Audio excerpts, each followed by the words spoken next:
오늘 요한복음 2장의 말씀을 통해서 하나님의 영광을 바라보라라는 제목으로 하나님의 말씀 전하겠습니다. 이 자리에 결혼하신 분들은 아마 결혼식을 잊지 못하실 것입니다. 세상 것 하나하나 다 기억할 수 없겠지만 사랑하는 분과 하나 되는 이 예식을 통해서 마음에 풍성했던 것, 감사했던 것, 그리고 조금 아쉬웠던 것들을 그 감정의 파편들과 함께 내가 결혼한 일에 대해서 많이들 기억하실 것 같아요. 저도 결혼을 했습니다, 여러분. 예. 결혼식이 기억이 납니다. 다 기억하지 못하지만 감사한 부분에 대해서 많이 기억합니다. 또 이렇게 다이어트를 열심히 했던 기억도 납니다. 제가 지금 생각해 보면 결혼을 이렇게 무언가를 준비를 했다기보다는 그냥 결혼을 하는 거다라고만 생각을 했었던 것 같아요. 그냥 때가 되면 사랑하는 사람이 있으면 결혼을 그냥 하는 거라고 생각을 했고, 결혼을 앞두고도 그렇게 좀 디테일하게 뭔가를 준비하거나 이렇게 예비를 하고 결혼을 하진 않았던 것 같아요. 그냥 처음 처가댁에 가서 인사를 드리러 갔던 날도 그냥 가서 인사만 하는 줄 알았는데 저희 형님이 전화해서 뭐 들고 가냐 이렇게 얘기를 하더라고요. 근데 그때부터 이제 코칭이 시작됐고 도움이 시작이 된 거죠. 그리고 결혼 예물도 처음 알았습니다. 결혼 예물도 필요한 거구나. 그리고 결혼에 진행하는 그런 부분들을 하나하나 이제 오히려 내가 결혼을 하는데 결혼을 그때 배우게 되는 것 같았습니다. 그렇게 부족했는데 결혼을 했어요. 왜냐하면 가족들 한 분 한 분이 그리고 주변 분들이 저의 부족한 것들을 챙겨주시고 제가 생각하지 못했던 것들을 많이 잘 채워주셨습니다.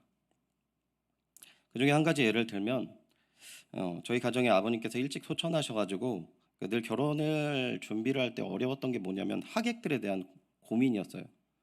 근데 하객이 많이 안 오면은 이제 축의금도 적게 들어오잖아요. 근데 저는 이제 그런 것들에 대해서 별로 크게 고민을 안 했는데 저희 형님은 하객이 적게 오는 걸 예상하고 축의금을 따로 이렇게 봉투랑 이제 현찰을 준비를 해 놨더라고요. 그래서 이제 나중에 알았습니다. 하객이 너무 없어서 이 친구가 어느 정도의 축의금이 나와야 되는데 못 나오면 자기가 이거를 메꿔야 되겠다라는 생각으로 돈을 갖고 오셨어요. 다행히 제가 결혼할 때 많은 분들이 와주셨습니다. 많은 분들이 와주시고 잘 진행됐고 그 돈은 어디 갔는지는 잘 모르겠습니다. 아무튼 그렇게 준비를 하는 거죠. 이 결혼이라는 것이 일륜지 대사라고 하면서 가족들 간의 깊은 관계를 갖고 가족들 그리고 주변 사람들의 관심과 도움으로 진행을 하는 것 같습니다. 오늘 본문에도 결혼 예식이 나오죠. 오늘 본문의 배경으로 결혼식이 나옵니다.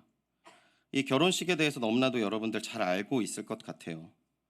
너무나 중요한 이 결혼식이 굉장히 중요했던 이 포도주가 부족하다는 문제가 드러나는 결혼식이었습니다. 지금도 중동 지역에는 저녁에 결혼식이 시작이 된다고 합니다. 해가 떨어지면. 그래서 이 결혼식의 저녁부터 축제가 열리는 것이죠. 한 일주일 정도 열린다고 해요. 그래서 이 일주일 동안 사람들이 모여서 한없이 먹고 즐기고 마신다고 합니다. 기쁨의 장을 나누는 것이죠. 그 기쁨을 나누는 것이, 그 풍요로움을 나누는 것이 이 결혼 문화였던 것입니다. 평소의 삶이 가난하고 힘든 삶을 살더라도 이 결혼식만큼은 이 풍요로운 기쁨을 누리는 곳, 이러한 생각을 했던 것이죠. 누구든지 좋은 음식을 먹고 또 좋은 포도주를 마시면서 풍요의 기쁨을 누리는 그 결혼식이었다라는 것이죠. 잔치라는 말의 의미도 그런 것 같습니다. 기쁨의 일이 있을 때 음식을 차려놓고 여러 사람이 모여 즐기는 일이 잔치라는 것이잖아요. 그리고 이 잔치라는 단어 자체도 결혼식을 비유하는 단어이기도 합니다. 그런데 이 중요한 잔치 날에 포도주가 떨어진 것이죠. 큰일이 일어난 것입니다. 당시 시대 배경을 연구하는 학자들은 이 결혼식에 포도주가 떨어졌다라는 것은 잔치가 끝났다는 것을 의미한다 이렇게 표현을 하더라고요. 그러니까 이 결혼식은 사람들의 축하로 이렇게 가득하고 잘 축복된 결혼식으로 마무리되는 것이 아니라 손가락질 받는 결혼식이 될 위기에 지금 처해져 있다라는 것이죠. 어떻게 이런 일이 일어날 수 있을까요? 결혼을 하는 당사자들의 준비와 이 가족들 주변 사람들의 도움으로 이 준비가 되고 이 예비가 되었을 텐데 어떻게 이러한 일이 일어날 수 있습니까? 요한복음에는 오늘 본문에서 다루는 기적까지 포함해서 7가지 기적을 다루고 있는데 수많은 기적들을 예수님께서 베풀었지만 딱 7가지를 나누었어요. 그래서 이 7가지마다 특별한 의미를 담고 있는 것이죠. 이 첫 번째 표적, 이 배경이 되는 결혼식 잔치에 포도주가 떨어진 이 사건은 굉장히 중요한 것을 의미하고 있습니다. 왜냐하면 결혼식 때 포도주가 떨어졌다라는 것은 있을 수 없는 일인데 이러한 부족이 일어났다라는 것, 부족하지 말아야 할 것이 부족하게 된 상황을 비유로 표현을 하고 있는 것이죠. 잔치로 인한 기쁨을 누릴 수 없는 이 이상한 상황이 당시 이스라엘의 상황과 비슷하다라는 것입니다. 이스라엘의 믿음을 이끌어야 할 종교 지도자와 유대교가 세상이 이 로마의 폭정으로 인하여서 이 백성들이 너무나도 어렵고 힘들었지만 이 하나님 앞에서 나아가서 정작 누려야 될 기쁨과 은혜를 가지고 나아갔는데 지금 이스라엘은 이 기쁨과 은혜를 나누지 못하고 있다라는 것이죠. 구약 성경을 보아도 비슷한 예를 찾아볼 수 있습니다. 사사기 6장과 루세의 배경을 보아도 젖과 꿀이 흐르는 가나안 땅, 모든 것이 풍요로운 이 땅에서 무엇이 없음, 지금 어떤 상황을 맞이하게 됩니까? 빈곤을 맞이하게 돼요. 때로는 외세가 침입해서 정말 있을 수도 없는 그러한 침입을 받을 만한 족속도 아닌데 와서 이스라엘 정령에서 6년 동안 고통을 받아서 빈궁하게 사는 삶을 살게 되었고요. 또 하나님이 주신 땅임에도 불구하고 기근이 임한 것이죠. 축복된 땅임에도 불구하고 기근이 임한 거예요. 그래서 이스라엘 백성들은 이러한 부분에서 풍요를 누리고 기쁨을 누려야 될 그 땅에서 빈곤을 누렸던 그러한 적도 있었습니다. 당시 이스라엘 백성이 온전한 신앙으로 이끌고 주님 앞에 성결하게 나아가게 해야 할 이 유대교와 종교 지도자들의 모습이 온전하지 않았다라는 것인데요. 이 오늘 우리가 읽었던 본문 바로 직후에 어떤 내용이 있냐면 요한복음 2장 13절부터 16절 보시면 예수님께서 성전을 정화시키는 사건을 담고 있습니다. 우리 13절부터 16절을 한 절씩 교독하도록 하겠습니다. 2장 13절부터 16절입니다. 유대인의 유월절이 가까운지라 한 교독하도록 하겠습니다. 예수께서 예루살렘으로 올라가셨더니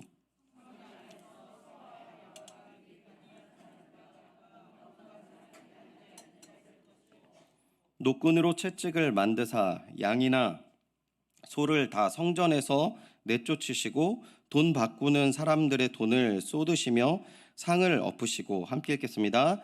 비둘기 파는 사람들에게 이르시되 이것을 여기서 가져가라. 내 아버지의 집으로 장사하는 집을 만들지 말라 하시니. 아멘. 하나님께 예배 드리고 하나님 안에서 나의 모든 시름을 내려놓고 기쁨을 누리고 정말 그 안에서 체험을 받아야 될 장소가 도적의 구렬이 되었던 것이죠. 작년부터 담임 목사님과 이렇게 신방을 다니면서 담임 목사님께서 꼭 성도님들에게 하시는 말씀이 있어요. 성도님들에게 교회에서 행복한 신앙생활을 하셨으면 좋겠다. 그리고 내가 이것을 위해서 힘을 쓰시겠다. 이렇게 말씀하시는데 너무 귀한 말씀이고 당연히 그러한 부분들이 우리가 신앙생활 가운데 누려야 하는 것이죠. 우리 신앙 가운데 기쁨을 누리고 그 기쁨을 계속 누릴 수 있는 그렇다면 가장 중요한 핵심이 뭐가 있겠습니까? 무엇입니까? 우리가 이 성전에서 예수 그리스도를 온전히 바라보고 예수 그리스도로 말미암아 하나님의 은혜를 누릴 때 우리가 진정한 기쁨과 은혜를 누릴 수 있는 것 아니겠습니까? 담임 목사님께서 계속 강조하시잖아요. 그래서 기도와 예배와 이것들이 온전히 세워져야 된다 말씀하시지 않습니까? 맞습니다. 교회에 와서 우리가 기대할 수 있는 것이 어떤 내 개인적인 것들이 채워지는 것이 아니라 예수 그리스도로 인하여서 세상이 줄 수 없는 기쁨과 은혜를 누리는 것이죠. 다음 세대 기독교 인구가 이렇게 전도를 해야 할 미전도 전도 종족의 그 퍼센티지만큼 떨어졌다고 해요. 3% 5% 막 그 사이에서 막 얘기를 하시는데 선교를 해야 되는 종족의 숫자 퍼센트집입니다.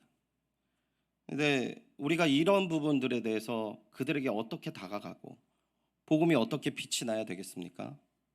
특별히 우리 연희교회가 이 교회 안에서 예수 그리스도로 말미암아 온전한 기쁨과 은혜를 누리는 교회가 되어서요, 이 조국의 등불이 되고 믿음의 회복의 시작점이 되는 그 귀한 은혜가 가득하기를 주님의 이름으로 축원드립니다. 잔치를 갈 때 이 기대의 마음을 품는 것처럼 하나님을 기대하는 모든 마음이 가득한 교회, 그러한 교회와 예배가 되시기를 다시 한번 소원합니다. 포도주가 떨어진 이 상황의 본문의 배경을 본문 1절과 2절에서 설명해 주는데 제가 다시 읽어드리겠습니다. 사흘째 되던 날 갈릴리 가나에 혼례가 있어 예수의 어머니도 거기에 계시고 예수와 그 제자들도 혼례의 청함을 받았더니라고 합니다. 예수님의 어머니 마리아와 예수님의 그 제자들도 청함을 받았던 것이죠. 마리아는 아마도 마리아와 예수님께서 그 자리에 있었던 것, 그리고 이 본문의 이제 시간절을 보면 마리아는 원래 미리 가서 있었던 것 같습니다. 그래서 이러한 배경을 보고 이러한 말씀을 보고 아마도 예수님의 친척의 결혼식이 아닌가 이렇게 예상을 하더라고요. 이렇게 초대받은 사람들이 하나둘씩 모여 이렇게 잔치가 무르익을 즈음에 돌발적인 상황이 생겼던 것이죠. 처음에 말씀드린 것처럼 포도주가 떨어졌다라는 것입니다. 이 포도주가 떨어진 상황을 어떻게 극복해 나가는지 본문은 이렇게 얘기합니다. 3절 같이 한번 읽어보겠습니다. 시작. 포도주가 떨어진지라 예수의 어머니가 예수에게 이르되 저들에게 포도주가 없다 하니, 마리아의 요청이 있었던 것이죠. 그런데 예수님의 대답이 4절에 보면 그렇게 신통치 않으세요. 그런데 마리아가 그러한 예수님의 반응에도 불구하고 다음 행동을 진행을 하는 거죠. 5절과 6절 제가 읽어드리겠습니다. 그의 어머니가 하인들에게 이르되 너희에게 무슨 말씀을 하시든지 그대로 하라 하니라. 거기에 유대인의 정결 예식에 따라 두세 통 드는 돌 항아리 6이 놓였는지라. 아멘. 마리아는 하인들에게 이야기를 하죠. 철저하게 예수님께서 하시는 말씀에 순종하는 것을 요구해요. 6절을 보면 뜬구름없이 유대인 정결 예식에 따라 두세 통 드는 이 돌 항아리 6개를 소개를 성경이 하고 있습니다. 그 항아리를 중심에 두고 예수님께서 또 명령을 하세요. 어떤 명령을 합니까? 항아리에 물을 채워라. 이제는 떠서 연회장에 갖다 주어라 라고 얘기합니다. 그리고 그 명령에 순종할 때 기적이 일어납니다. 물이 포도주가 된 것이죠. 이 물이 포도주가 된 사건 속에서 이 물을 담은 항아리를 이 성경은 이렇게 표현을 하고 있어요. 유대인 정결 예식에 쓰는 물건이었다라고 표현을 하고 있습니다. 이 유대인들이 그러니까 이 항아리가 우리가 생각해 보면 유대인들의 그 관습을 생각해 볼 수 있는 것이죠. 손을 씻고 발을 씻는 그 관습을 생각해 볼 수 있는 것입니다. 그러니까 이 항아리를 생각해 볼 때 유대인의 관습과 의식과 규례를 생각해 볼 수 있습니다. 이 물건이요, 이 결혼식에 아주 잘 쓰이긴 했겠죠. 손님들이 오면 이 6 항아리가 놔질 정도로 많이 있는 걸 보면 손님들이 손을 씻고 들어왔을 것입니다. 관습을 잘 지켰습니다. 그런데 위기가 와요. 근데 이 돌 항아리 역할이 지금 그 위기를 극복할 수는 없는 물건이라는 것이죠. 이 물건은 이 결혼식의 위기를 극복할 수 있는 물건이 아니었습니다. 그런데 예수님께서 사용하실 때 이 물건이 그 문제를 극복할 수 있는 물건이 되어진 것이죠. 이 연회장이 신랑을 불러놓고 최고의 칭찬을 합니다. 취한 이후에 질이 낮은 포도주를 갖다 주는데 어떻게 더 좋은 포도주를 갖다 주는가?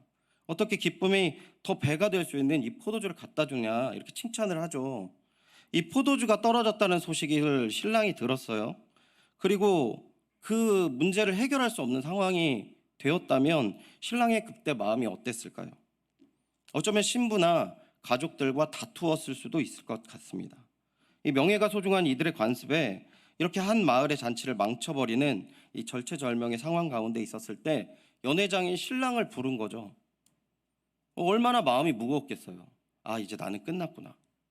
결혼도 생각하지 않고 집안의 망신과 자신이 앞으로 이 동네에서 어떻게 살아갈까 이러한 마음으로 암담했을 것이에요. 그런데 기적이 일어났습니다. 갑자기 칭찬을 하네요. 분명히 손을 닦는 저 항아리가 그 안에 포도주가 가득한 것이었다. 망쳐버려야 할 결혼식이 오히려 대성황을 이루게 된 것이죠.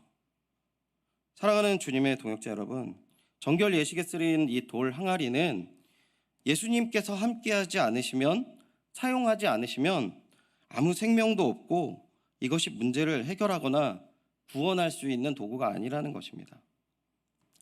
이 돌 항아리가 당시 이스라엘의 관습과 이 의식과 규례를 뜻한다면 오늘 우리도 이 종교 행위만으로 이 안에서 안전함을 누려야 되는 것은 잘못된 행위라는 것이죠. 종교 행위로는 사람을 구원할 수 없다라는 것입니다. 즉 예수 그리스도가 중심에 빠진 종교 행위는 그 실상은 죽은 행위와 마찬가지인 것이죠. 예수님 안에 있을 때 새롭게 사용될 수 있는 것입니다. 우리 모두 성도님들이 아시는 귀한 말씀이 하나 있는데요. 화면을 보시고 우리 같이 한번 읽었으면 좋겠습니다. 고린도후서 5장 17절 말씀인데요. 함께 읽어보도록 하겠습니다. 시작. 그런즉 누구든지 그리스도 안에 있으면 새로운 피조물이라. 이전 것은 지나갔으니 보라 새 것이 되었도다. 할렐루야. 우리의 마음, 우리의 삶, 우리의 모습이 세상의 어떤 것으로도 바꿀 수가 없어요. 물론 이 단적인 것은 바꿀 수 있을 수 있습니다. 어떤 돈이나 운동을 한다거나 병원에 가면 바꿀 수도 있겠죠. 하지만 그리스도 안에 있으면 새로운 피조물이 되는 은혜를 누린다라는 것입니다. 새로운 피조물이라는 것은 근본적으로 아주 그 본질에 바뀌는 것을 이야기하는 것이죠. 우울하고 허무했던 세상의 것이 다 지나가고 하나님 앞에서 새로운 피조물이 되는, 새 것이 되는 은혜를 누릴 수 있다라는 것이죠. 이 은혜를 어떻게 누리게 됩니까? 오늘 본문의 어머니 마리아가 너무나도 중요한 역할을 하죠. 어떻게 합니까? 마리아가 예수님을 찾아가요. 예수님께 단지 포도주가 떨어졌음을 보고하는 것이 아닙니다. 포도주를 공급해야 할 책임이 혼주에게 있겠죠. 그런데 이 문제는 혼주가 해결할 수 없는 문제임을 알고 있었던 것입니다. 그래서 마리아가 예수님께 호소를 해요. 비록 예수님께서 내 때가 아직 이르지 아니하였다라는 부정적인 답변을 얻기도 하지만 마리아는 하인들에게 예수님이 시키는 대로 하라고 권면을 하죠. 그러니까 우리도 우리 상황 속에서 예수님께 호소할 믿음이 있어야 하고요. 그리고 그 예수님께 호소한 이후에 호소했는데 안 됐어 라는 결론이 아니라 인내하고 그 다음 행동을 나아가고 하나님의 응답을 기다리는 그 마음이, 그 믿음이 있어야 된다는 것입니다. 주님의 응답을 받는 믿음으로 나아갈 때 주 안에서 새롭게 되는 이 은혜를 경험할 수 있는 것이죠. 오늘 사회적으로 힘든 시기이지만 우리 개개인의 삶은 더 어쩌면 어려운 시대를 맞이한 것일 수 있는 것 같아요. 근데 문제는 우리만 어렵습니까? 우리 자녀들도 어려워요. 근데 이 부모님들은 내 걱정도 있지만 대부분 기도 제목 내시라고 그러면 자녀들 건강, 자녀들 미래, 자녀들이 어떤 문제 앞에 때, 그리고 이제 그 자녀들 말고도 그 밑에 있는 또 자녀의 이 손주들의 또 진로와 건강도 내 걱정이 되지 않습니까? 주님 앞에 호소하시는 귀한 간절한 기도의 자리, 그리고 그 자리에서 인내를 더하셔서 하나님의 은혜를 맛보시고 더욱더 믿음의 길을 가시는 귀한 은혜가 가득하시기를 주님의 이름으로 축원드립니다. 우리는 오늘 본문을 통해서 많은 교훈을 얻을 수 있죠. 마리아의 믿음, 하인들의 순종, 이 어려운 상황 가운데 은혜를 베푸시는 예수 그리스도의 은혜를 우리는 이야기를 나눌 수 있습니다. 이 모든 것이 다 중요합니다. 다 중요한데 오늘 말씀의 결말, 가장 중요한 것을 11절에 말씀하고 있어요. 우리 11절 다 함께 읽겠습니다. 11절입니다. 시작. 예수께서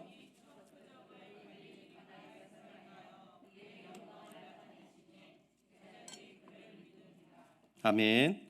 잔치의 기쁨이 채워지고요. 기적을 경험하는 것 좋습니다. 그런데 이 기적이 본문에는 표적이라고 표현을 해요.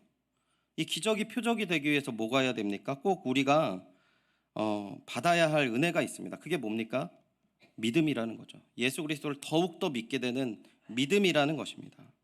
11절에 그의 영광을 나타내심에 제자들이 믿더라라고 말씀하세요. 이 표적을 통해 다른 사람은 모르지만 제자들은 믿음을 갖게 되었다라는 것입니다. 그렇다면 제자들이 보았던 이 영광은 뭡니까? 포도주가 된 게 영광입니까? 이사야 25장 6절과 8절을 우리 함께 읽어보도록 하겠습니다. 시작. 만군의 여호와께서 이 산에서 만민을 위하여 기름진 것과 오래 저장하였던 것 포도주로 연회를 베푸시니 곧 골수가 가득한 기름진 것과 오래 저장하였던 맑은 포도주로 하실 것이며 또 이 산에서 모든 민족의 얼굴을 가린 가리개와 열방 위에 덮인 덮개를 제하시며 사망을 영원히 멸하실 것이라. 주 여호와께서 모든 얼굴에서 눈물을 씻기시며 자기 백성의 수치를 온 천하에 제하시리라. 여호와께서 이것이 말씀하셨느니라. 아멘. 여호와가 하나님, 여호와 하나님께서 포도주로 연회를 베푸신 다음에 사망을 영원히 멸하시고 모든 얼굴에서 눈물을 씻기시면서 그 백성의 수치를 제하신다라는 것이죠. 지금 제자들이 본 영광은 하나님께서 함께 하심으로 그 어려움을 극복하게 하시고 그 눈물과 한숨을 기쁨으로 바꾸게 하는 하나님의 영광을 본 거예요. 근데 그게 그 구약 성경에만 있는 것이 아니라 오늘 그 자리에 이 제자들이 그 하나님의 영광을 본 것이죠. 그렇게 마무리되지 않습니다. 그리고 계시록 21장 3절과 4절 제가 읽어드리겠습니다. 내가 들으니 보좌에서 큰 음성이 나서 이르되 보라 하나님의 장막이 사람들과 함께 있음에 하나님이 그들과 함께 계시니니 그들은 하나님의 백성이 되고 하나님은 친히 그들과 함께 계셔서 모든 눈물을 그 눈에서 닦아주시니 다시는 사망이 없고 애통하는 것이나 곡하는 것이나 아픈 것이 다시 있지 아니하리니 처음 것들이 다 지나갔음이러라. 아멘. 하나님께서 하나님의 사람들과 함께 하신다라는 것이죠. 그냥 함께 하시는 것이 아니라 그 함께하는 자들은 하나님의 백성이 되고 그 백성들의 모든 눈물을 하나님께서 닦아주시고 애통하는 것이나 곡하는 것, 아픈 것이 다시는 없게 하신다라는 하나님의 약속이 우리한테 있다라는 것입니다. 마지막으로 우리 요한복음 1장 14절 우리 같이 한번 읽어보도록 하겠습니다. 시작.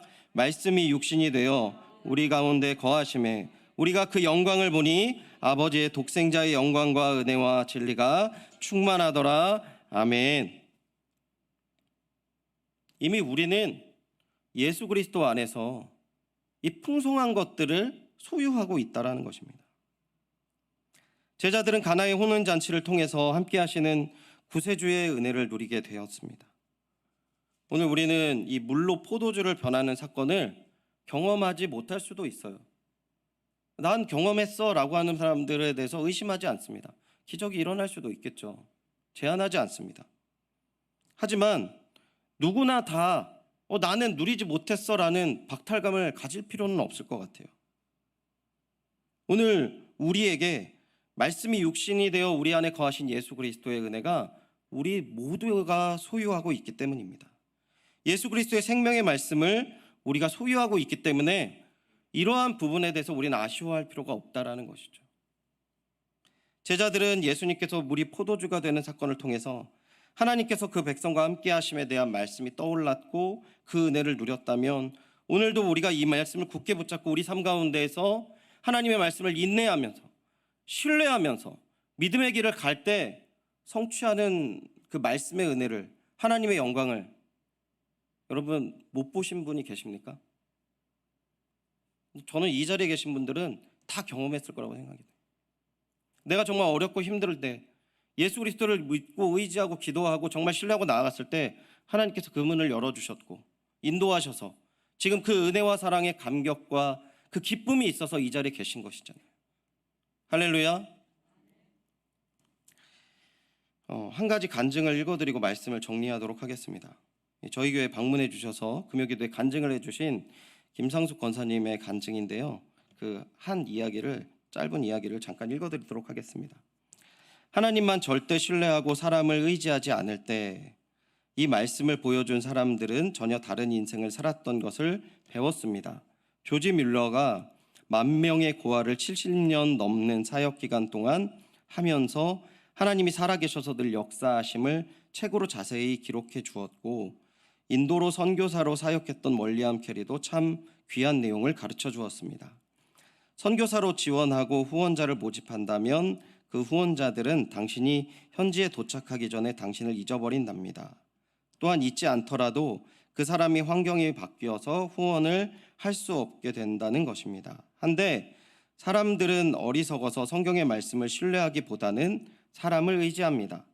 시편 146편 3편을 보면 귀인들을 의지하지 말며 도울 힘이 없는 인생도 의지하지 말지니, 시편 146편 4절에는 그의 호흡이 끊어지면 흙으로 돌아가서 그 날에 그의 생각이 소멸하리로다. 이 말씀도 늘 좌우명으로 삼으면서 살아오는데 한 번은 이런 일이 있었습니다. 이분은 회사의 회장님인데 저를 만나고 나서 이렇게 권면을 했습니다. 권사님, 필요한 것이 있으면 저한테 말씀해 주세요. 도와드릴게요 라고 하셨는데, 그럴 때 사람들은 하나님이 이분을 사용하시나 착각하고 자기의 도움을 요청합니다. 한데 하나님은 어떤 회사의 회장보다 더 전지전능하신 우리 아버지이십니다. 당시 우리는 암 환자가 있어서 돈이 많이 필요한 상황이었지만 처음부터 홀리네이션스의 원칙을 절대 사람을 의지하지 않는 것이기에 그분에게 말씀은 감사하지만 모든 것 주님이 하십니다라고 그분의 도움을 사양했습니다. 그리고 집에 돌아와 보니 우리가 필요한 것을 다른 손길을 통해서 하나님께서 채우셨고, 그분은 하나님께 약속한 것이 있었는데 오늘 약속을 지킬 수 있어서 감사합니다라고 보내와서 너무나 놀랐습니다. 조지 뮬러에게 역사하셨던 하나님께서는 동일하신 하나님이시고 하나님은 언제나 신실하십니다. 조지 뮬러가 교화들에게 먹일 빵이 없으면 기도가 끝났을 때 여기에 빵을 구울 마음을 주셨습니다라고 하면서 제과점에서 빵을 배달한 적도 있는데, 이런 일들은 일상의 상식처럼 우리 모두가 하나님을 신뢰하면 볼 수가 있습니다. 이 말씀을 제가 이제 이 내용을 저한테 이제 보내셨을 때 제가 어떤 문제 앞에서 그런 마음이 있었어요. 제 그 문제를 어떠한 사람을 통해서 이렇게 하면 되겠다라는 생각을 막 하고 있었습니다. 그리고 이제 머릿속으로 막 상상의 나래를 피죠. 그러면 이런 일들을 준비해야 되겠구나라고 생각을 하는 거예요. 결혼식을 준비하는데 만약에 부족한 것이 있는데 이제 그게 이루어질 수 없는 상황 속에서 말도 안 되는 복권을 산다거나, 그럼 복권을 한 20억 당첨되면 집부터 사면 되겠네. 뭐 가볍게 얘기하면 이런 부분인 거죠. 그런데 제가 제 모습을 돌아보니까 너무나 많은 일들을 그냥 제가 저를 도와준다라는 사람, 제 옆에서 도움이 될 만한 사람 먼저 생각하게 되더라고요. 예수님을 믿고 심지어 목회를 하는 사람인데도 그러한 생각이 너무 많이 제 마음속에 가득한 것을 발견했습니다. 그런데 하나님의 영광을 바라보고 믿음을 갖는 그 삶은 어떻습니까? 온전히 주님이 주시는 기쁨을 기대하고 누리면서 이 변화를 누리는 그 귀한 은혜들을 날마다 경험해야 되는 것이죠. 오늘 우리도 기대되는 것이 기대 이상으로 채워지고요, 변화되지 않는 것 같은 이 상황과 모습이 변화되는 이 약속된 하나님의 은혜와 영광을 오직 주시는 말씀을 의지하시면서 믿음으로 인내하시면서 걷는 그 길 가운데 하나님의 영광과 은혜가 가득하시길 주님의 이름으로 축원드립니다. 오늘 우리도 하나님의 말씀을 굳게 믿고 의지하며 믿음의 길을 걸어야 하겠습니다. 하나님께서 함께 하시는 귀한 영광을 바라보시며 기쁨으로 믿음 생활을 하시고, 또 하나님을 믿는 믿음이 날로 성장해 나가는 그 귀한 은혜와 사랑이 가득하시기를 다시 한번 주님의 이름으로 축원드립니다.